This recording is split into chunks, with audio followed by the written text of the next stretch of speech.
یہ ایک انگلش کا بیان ہے جس کی ٹرانسلیشن اردو میں ہو رہی ہے۔ بسم اللہ الرحمن الرحیم، الحمد للہ رب العالمین، والصلاة والسلام علی سید الانبیاء والمرسلین وعلی آلہ واصحابہ اجمعین۔ میرے پیارے اسلامی بھائیوں اور انتہائی قابل احترام دینی بہنوں، ایسے کچھ 7 لوگ ہیں جن سے اللہ تعالیٰ محبت فرماتے ہیں۔ ایسے 7 لوگ ہیں جن سے اللہ تعالیٰ محبت فرماتے ہیں۔ پہلے وہ لوگ ہیں جو اللہ کے لیے دوسرے بندوں سے محبت کرتے ہیں۔ پہلے لوگ وہ ہیں جو اللہ کے لیے دوسرے بندوں سے اللہ کے لیے محبت کرتے ہیں، اور اللہ تعالیٰ نے اپنے اوپر یہ واجب کر لیا ہے کہ اللہ تعالیٰ ایسے شخص سے محبت کریں گے جو اللہ کی خاطر اللہ کے لیے لوگوں سے محبت کرتا ہے۔ ہمیں یہ سوال اپنے آپ سے پوچھنا چاہیے کہ کیا ہم اس پر عمل کرتے ہیں؟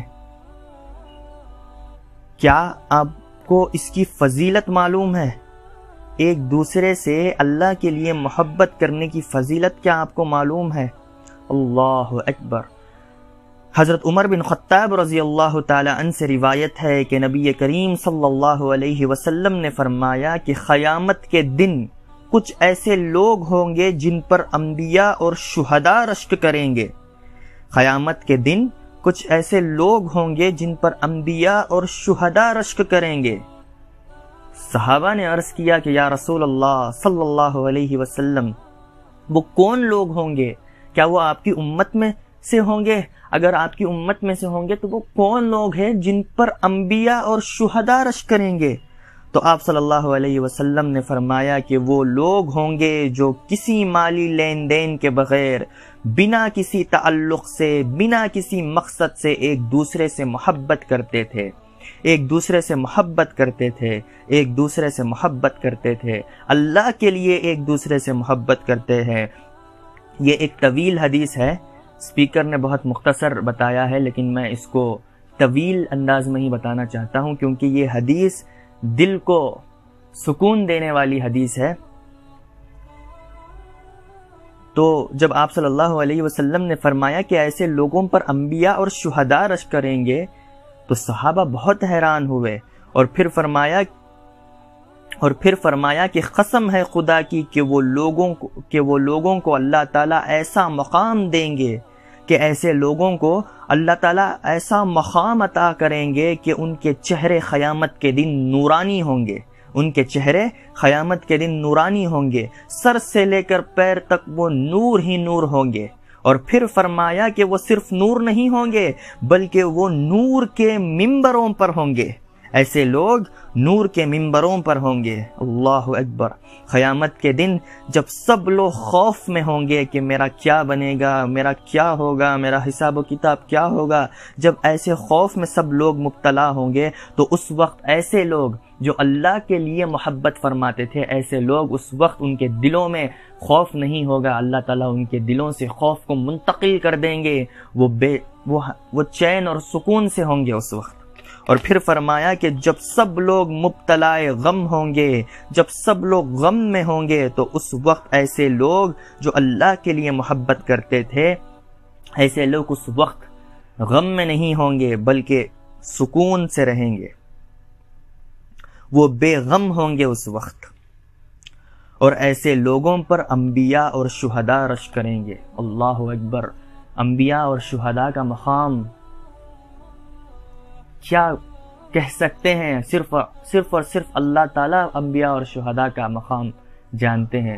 انبیاء علیہ السلام جن کا تعلق اللہ سے بہت نزدیک کا تعلق ہے، جو جبرائیل علیہ السلام سے بات کرتے ہیں، جو جبرائیل علیہ السلام کو دیکھتے ہیں، ان سے وحی لیتے ہیں، جو فرشتوں کو دیکھتے ہیں۔ انبیاء کا مقام جن کو اللہ تعالیٰ نے بہت خاص چن کر بنایا ہے، جن کو اللہ تعالیٰ خود مدد فرماتے ہیں، انبیاء کا مقام۔ اللہ اکبر۔ اور شہداء جو اپنی جان کی بازی لگاتے ہیں اللہ کے لیے، جو اپنا خون دیتے ہیں اللہ کے لیے، جو تلوار کے نیچے اپنی گردن دے دیتے ہیں اللہ کے لیے، ایسے لوگ جن کو اللہ تعالیٰ بہت بڑا مقام عطا فرمائیں گے، تو ایسے لوگوں پر اللہ اکبر قربان جائیں اللہ کی کریمی پر، میرے ماں باپ قربان ہو نبی کریم صلی اللہ علیہ وسلم پر۔ اعمال کتنے آسان کر دی ہیں رسول اللہ صلی اللہ علیہ وسلم نے کہ اگر تم اللہ کے لیے ایک دوسرے سے محبت کرو گے تو انبیاء اور شہداء رشک کریں گے۔ اللہ اکبر۔ یہ حدیث جو میں نے ابھی بتائی، یہ حدیث ابو داؤد کی ہے، الفاظ ابو داؤد کے ہیں، لیکن جو سپیکر نے بتائی ہوئی، جو سپیکر نے کہی تھی، وہ مسند احمد کی حدیث تھی۔ میں پوچھتا ہوں کون ایسا مقام نہیں چاہے گا؟ اگر اس حدیث کی فضیلت چاہتے ہو تو ایک دوسرے سے اللہ کے لیے محبت کرو، ایک دوسرے سے اللہ کے لیے محبت کرو، اللہ کی خاطر محبت کرو، اور یہ نہ کہو کہ یہ دیوبندی ہے، یہ بریلوی ہے، یہ وہابی ہے، یہ سلفی ہے، یہ اہل حدیث ہے، اور یہ فلاں ہیں اور یہ فلاں ہیں۔ آپ کو آپ کے عقائد مبارک ہیں، آپ کو اپنے قول و اقوال مبارک ہیں، لیکن امت بن کر چلو، امت بن کر چلو۔ آپ ایک دوسرے سے اللہ کے لیے محبت کرو۔ اللہ اور رسول صلی اللہ علیہ وسلم کا واسطہ دیتا ہوں، ہاتھ جوڑ کر کہتا ہوں، ایک دوسرے سے محبت کرو، امت بن کر چلو، امت بن کر چلو۔ قرآن میں اللہ تعالیٰ نے ہمیں کسی مسلک سے منتخب نہیں کیا، اللہ تعالیٰ نے قرآن میں اس امت کو کسی مسلک کے لقب سے منتخب اور مخاطب نہیں کیا، بلکہ اللہ تعالیٰ نے قرآن میں ہمیں ایک نام دیا ہے، اللہ تعالیٰ نے ہمیں مسلمان کا نام دیا ہے، اسی لیے ہمیں مسلمان بن کر چلنا چاہیے اور ہر مسلمان سے اللہ کے لیے محبت کرنی چاہیے۔ آج ہماری کمزوری، آج ہماری گراوٹ اور آج امت کا بہت بڑا طبقہ اگر مظلوم ہے تو اس کی یہی وجہ ہے کہ ہم آپس میں محبت قائم نہیں کرتے، ہم آپس میں بٹ چکے ہیں۔ امت کے اندر اتحاد کے لیے سب سے پہلے آپسی محبت چاہیے۔ اتحاد اس وقت تک پیدا نہیں ہوگا جب تک ہم آپسی محبت قائم نہیں کریں گے۔ آپسی محبت قائم کرو اللہ کے لیے۔ کیا آپ نے وہ حدیث ابھی نہیں سنی کہ ایسے لوگوں پر انبیاء اور شہداء رشک کریں گے؟ کون ہوگا ایسا شخص جو یہ مقام نہیں چاہے گا؟ ہر کوئی اس مقام کو چاہے گا۔ اس لیے اللہ کے لیے، اللہ کی خاطر اللہ کے بندوں سے محبت کرو، اللہ کے بندوں سے محبت کرو۔ پھر فرمایا کہ مسند احمد کی حدیث بیان ہو رہی تھی، پھر فرمایا دوسرے وہ لوگ ہوں گے جو آپس میں ایک ساتھ بیٹھتے ہیں، جو آپس میں ایک ساتھ بیٹھتے ہیں اللہ کے لیے، غیر مقصد سے، تجارت کے مقصد سے نہیں، سیاست اور حکومت کے مقصد سے نہیں، بلکہ صرف اور صرف اللہ کے لیے، اللہ کی محبت حاصل کرنے کے لیے۔ تو جب کوئی آپس میں اللہ کے لیے بیٹھتا، آپس میں اپنے دوسرے بھائیوں کے ساتھ اللہ کے لیے بیٹھتا ہے، تو ایسے شخص کو اللہ تعالیٰ محبت فرماتے ہیں، ایسے شخص کو اللہ تعالیٰ بہت محبت فرماتے ہیں۔ اور حضرت عمر بن عبد العزیز رحمۃ اللہ علیہ جب اپنے مصروفیت سے فارغ ہو جاتے تو اپنے متعلقین کو، یعنی جب اپنے کام سے، اپنی حکومت سے جب فارغ ہو جاتے تو اپنے متعلقین کو بلاتے اور ان کے ساتھ بیٹھتے اور کہتے کہ چلو سب مل کر اللہ تعالیٰ کو یاد کرتے ہیں، آخرت کو یاد کرتے ہیں۔ تیسرے وہ لوگ ہوں گے جو اللہ کے لیے، اللہ کی خاطر اپنے بھائی کو ملنے جاتے ہیں۔ تیسرے وہ لوگ ہیں جو اللہ کے لیے، اللہ کی خاطر اپنے بھائی سے ملنے جاتے ہیں، بنا کسی مقصد کے، صرف ایسے ہی کسی کے گھر چلے جانا اللہ کی خاطر، اللہ کو خوش کرنے کے لیے، تو ایسے بندے بھی اللہ تعالیٰ کو بہت پسند ہیں۔ چوتھے وہ لوگ ہیں جو اللہ کے لیے مال خرچ کرتے ہیں، چوتھے وہ لوگ ہیں جو اللہ کے لیے مال خرچ کرتے ہیں، اپنے بھائی بہن کی مدد کرنا، غریبوں پر خرچ کرنا۔ ایک حدیث میں آپ صلی اللہ علیہ وسلم نے فرمایا کہ میرے نزدیک مجھے یہ بات اتنی پسند ہے کہ مسجد میں اعتکاف کرنے سے بھی زیادہ پسند ہے۔ تو صحابہ نے عرض کیا کہ یا رسول اللہ، وہ کیا چیز ہے جو آپ کو مسجد میں اعتکاف کرنے سے بھی زیادہ پسند ہے؟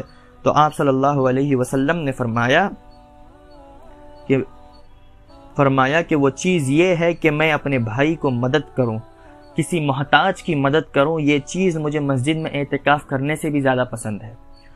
پانچویں وہ لوگ ہوں گے جن کو اللہ تعالیٰ پسند کرتے ہیں، وہ لوگ نفل عبادت کرنے والے۔ جو نفل عبادت کرتے ہیں اللہ تعالیٰ ایسے بندوں سے بھی بہت محبت فرماتے ہیں، یعنی نفل نمازیں، صدقہ کرنا، جو بھی چیز نفل میں شامل ہے، جو بندہ اس کو جب کرتا ہے تو اللہ تعالیٰ ایسے بندے سے محبت فرماتے ہیں۔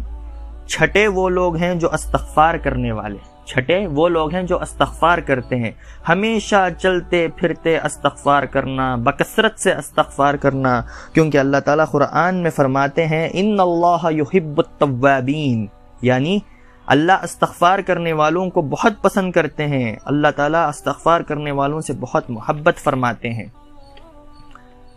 ایسا نہیں ہونا چاہیے کہ گناہ ہو گیا اسی لیے استغفار کریں، بلکہ ہمیشہ کے لیے استغفار کرنا چاہیے، اپنی زبان کو ہمیشہ استغفار میں مصروف رکھنا چاہیے، خوشی میں بھی، غم میں بھی، چلتے ہوئے، بیٹھتے ہوئے، لیٹتے ہوئے، بات چیت، فراغت کے وقت ہمیشہ استغفار کرنا چاہیے، کیونکہ استغفار کرنے والا اللہ تعالیٰ کو بہت محبوب ہے، اور اس کی شہادت اور اس کی دلیل اللہ تعالیٰ نے قرآن میں دی ہے۔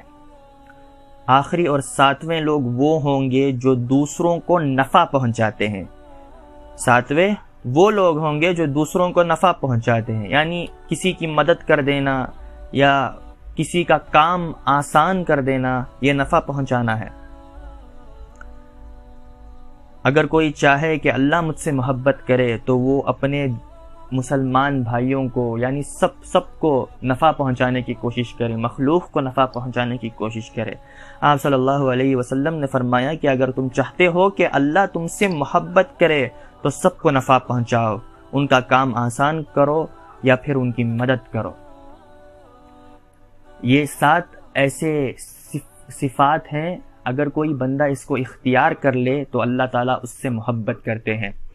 اور میں یہ بات ہمیشہ کہتا ہوں کہ کمال یہ نہیں ہے کہ ہم اللہ سے محبت کریں، کمال یہ نہیں ہے کہ ہم اللہ سے محبت کریں، کمال تو یہ ہے کہ اللہ ہم سے محبت کرے۔ کمال اس وقت ہے جب اللہ ہم سے محبت کرے۔ جس کسی نے لا الہ الا اللہ محمد الرسول اللہ پڑھا ہے، جس کسی نے شہادت دی ہے، وہ بے شک اللہ تعالیٰ سے محبت کرتا ہے، اس کے دلوں میں اللہ کی محبت بے شک ہوتی ہے۔ کون سا ایسا مسلمان ہوگا جو اللہ سے محبت نہیں کرے گا؟ بے شک کرے گا، چاہے وہ کتنا بڑا گنہگار ہو، چاہے وہ کتنا بڑا نافرمان ہو، لیکن اس کے دل میں اللہ کی محبت ضرور ہوتی ہے، اللہ سے محبت ضرور ہوتی ہے۔ لیکن کمال یہ نہیں ہے کہ ہم اللہ سے محبت کریں، کمال تو اس وقت ہے جب اللہ ہم سے محبت کرے۔ تو اللہ تعالی ہم سب کو اپنی محبت سے سرفراز فرمائے، اللہ تعالی ہمارے دلوں میں اللہ کی اور اللہ کے محبوب علیہ الصلاۃ والسلام کی محبت سے اللہ تعالی ہمارے دلوں کو منور فرمائے، اللہ تعالی ہمیں اس حدیث پر عمل کرنے کی توفیق عطا فرمائے، آپ صلی اللہ علیہ وسلم کی مبارک تعلیم کو اپنی زندگی کا مقصد بنانے کی توفیق عطا فرمائے، اور آپس میں مسلمانوں کے درمیان ہم سب کو آپسی محبت قائم کرنے کے لیے محبت قائم کرنے کی توفیق عطا فرمائے، اور اسلام اور مسلمانوں کا اللہ تعالی پرچم بلند فرمائے، اور شرک اور مشرکین کو ذلت اور رسوائی مسلط فرمائے۔ ہم سب کو اللہ تعالی دنیا میں بھی کامیاب فرمائے اور آخرت میں بھی کامیاب فرمائے، آمین یا رب العالمین، وآخر الدعوانا ان الحمد للہ رب العالمین۔